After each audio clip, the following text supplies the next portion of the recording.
जिस ने चैनल को सब्सक्राइब नहीं किया, जल्दी से उस चैनल को सब्सक्राइब कर ले। मेरी निगाहें अब भी उस लड़की पर थी। वो बोली, भाई यहाँ से कितने घंटे का सफ़र है रोड़ी तक का? मैंने कहा, 7 घंटे लगेंगे इस पर। दूसरी ट्रेन तो ज़्यादा वक्त लेती है। वो बड़े प्यार से बोली, तुम्हें अगर टेम्परेचर हो रहा है तो कोई टैबलेट ही ले लो, मेरे पर्स में है, बोलो तो दूँ मैं? अब वहां से नजरें हटाकर इधर-उधर देख रहा था। उसके हुस्न ने मुझे बेचैन कर दिया था। वो लड़की टीवी एक्ट्रेस हुब्बा बुखारी जैसी थी। फरबा बदन की मालिक थी। मुझे कुछ होने लगा उसे देखकर, जैसे बदन में गर्मी की लहरें दौड़ने लगी थी। मैंने कह दिया, जी बुखार तो है, दे दे। उन्होंने अपना पर्स उठाया, उसमें से 2 गोलियां निकालकर मुझे दी और बोली, ये पानी के साथ ले लो। मैं उठा, पानी मग में डाला और गोलियां उनके हथेली से उठाईं। गुलाबी रंग हथेली बड़ी नरम थी। मेरी उंगलियों की पूरें जब उनके साथ लगी तो यकीन माने एक करंट मेरे अंदर दौड़ गया और मेरी नज़र फिर से भटक कर उस पर चली गई। जब मैंने देखा तो उसने एकदम मेरी आंखों में झांका और उसकी आंखें चमकने लगी, क्योंकि उसने मेरी नज़रों के फोकस से अंदाज़ा लगा लिया था। फिर उनकी नज़रें एकदम मेरे नीचे चली गईं। मैंने ये महसूस किया तो फौरन ही चौधरी ने उसको सलामी पेश कर दी, जिसे उस लड़की ने वाज़े तौर पर देखा और मुस्कुरा दी और बोली, तुम खड़े खड़े थक जाओगे, बैठ जाओ। मैं गोलियां मुंह में डाली और पानी से निगल ली। फिर सेट पर आकर बैठ गया और उसे पूछा, अब कहाँ जा रही हैं? वो बोली, मैं फैसलाबाद से हूँ और कराची जा रही हूँ, अपनी बहन के पास। ये उसने सामने इशारा किया, सूई हुई बच्ची की तरफ। मेरी भतीजी है मारिया, उसे छोड़ने और उसके छोटे भाई शाहजेब को। मगर मैं नीचे बैठा था, वहां से वो नजर नहीं आ रहा था। वो बोली, दरअसल वो अपने खावन के साथ डेनमार्क गई थी कुछ दिनों के लिए, तो बच्चे मेरे पास छोड़ गई थी, अब वापस आ रही है।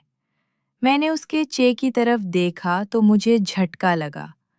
मुझे अपनी तरफ तकता देखकर वो बोली, हैरानी हो रही है कि मैं वो ड्रामे वाली हुब्बा बुखारी तो नहीं। आपका नाम क्या है? मैं बोला, मेरा नाम शयान है। और आपका?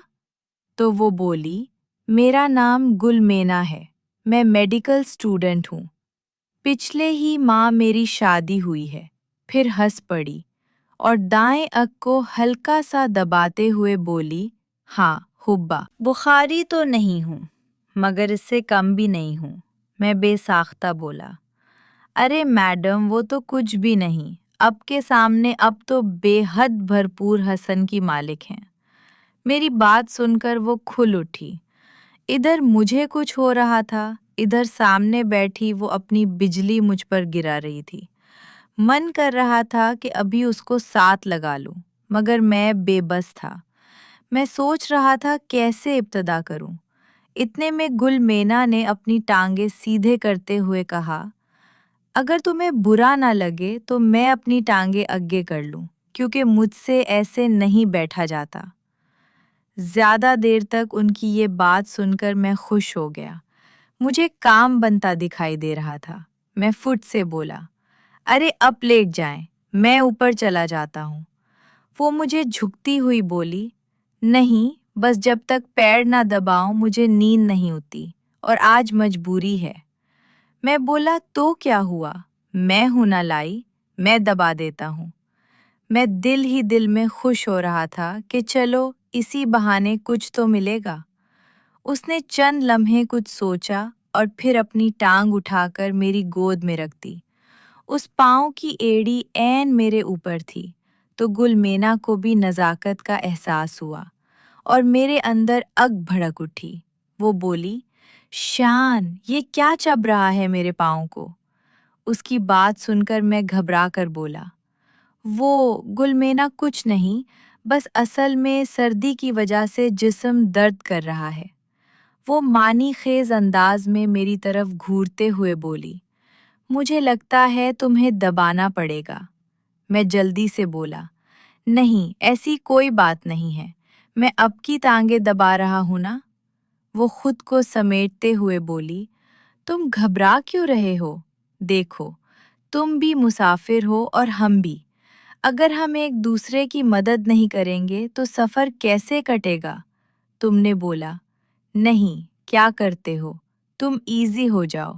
ایسا کرو، اپنے شوز اتار کر اپنی ٹانگیں اوپر کر لو بلینکٹ میں۔ میں نے تو خواب میں بھی نہیں سوچا تھا کہ یوں ٹرین میں بھی کسی کے ساتھ تنہائی میں وقت گزاروں گا، بلکہ وہ بھی لڑکی، حبہ بخاری کی فرسٹ کاپی کے ساتھ۔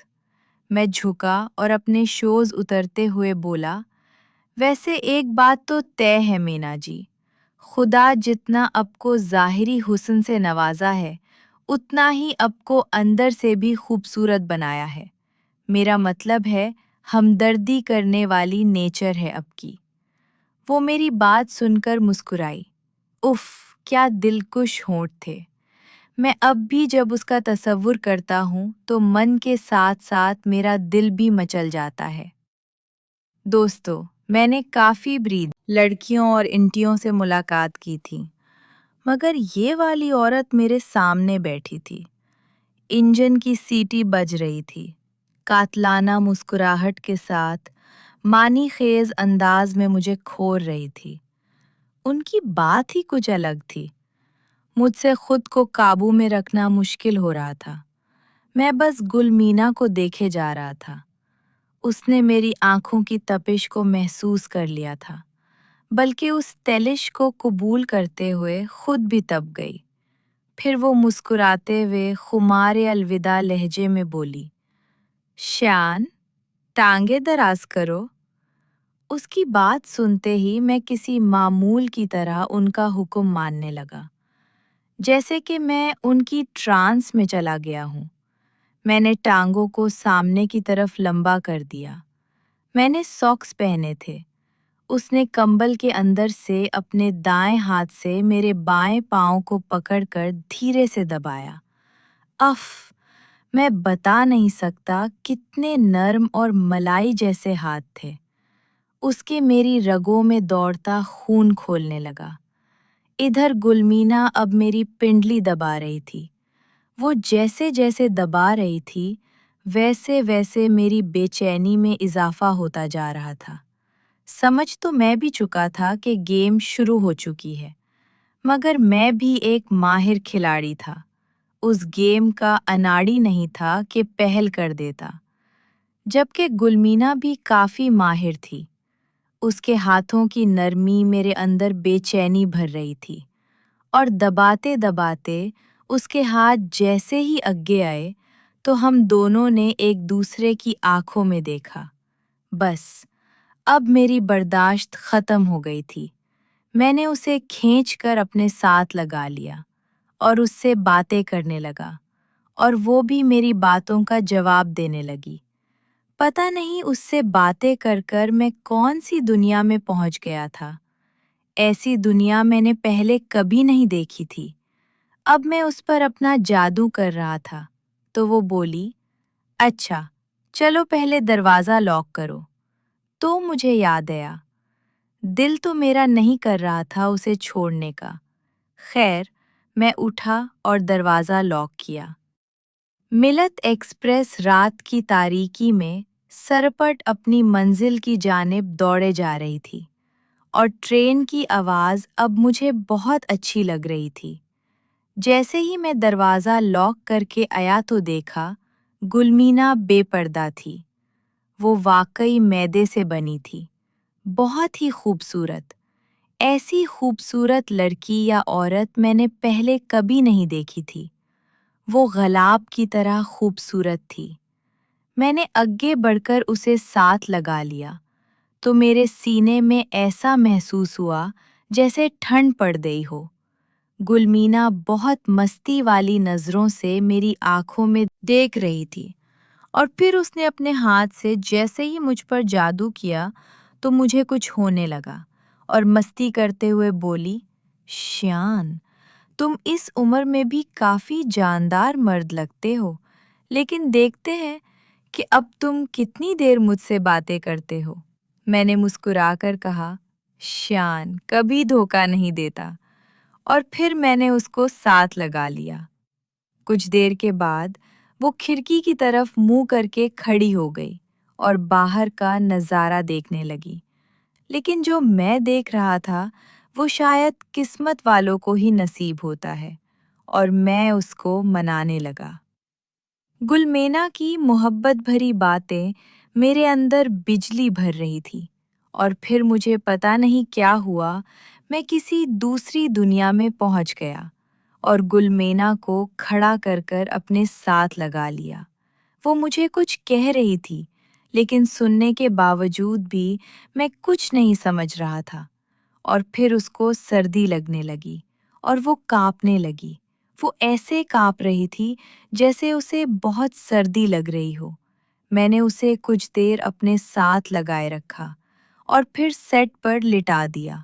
उसने मुझे खींचकर अपने साथ लगा लिया और मुझसे बातें करने लगी। और फिर उस सफ़र के दौरान मैंने उसे दूसरे तरीके से भी मनाया। मेरा ये ट्रेन का सफ़र मेरी ज़िंदगी का इंतहाई खूबसूरत सफ़र था। बैरूने मुल्क जाने से पहले मेरे लिए ये एक यादगार सफ़र था, ख़त्मशुदा। कल से इस चैनल पर नया नॉल अपलोड किया जाएगा।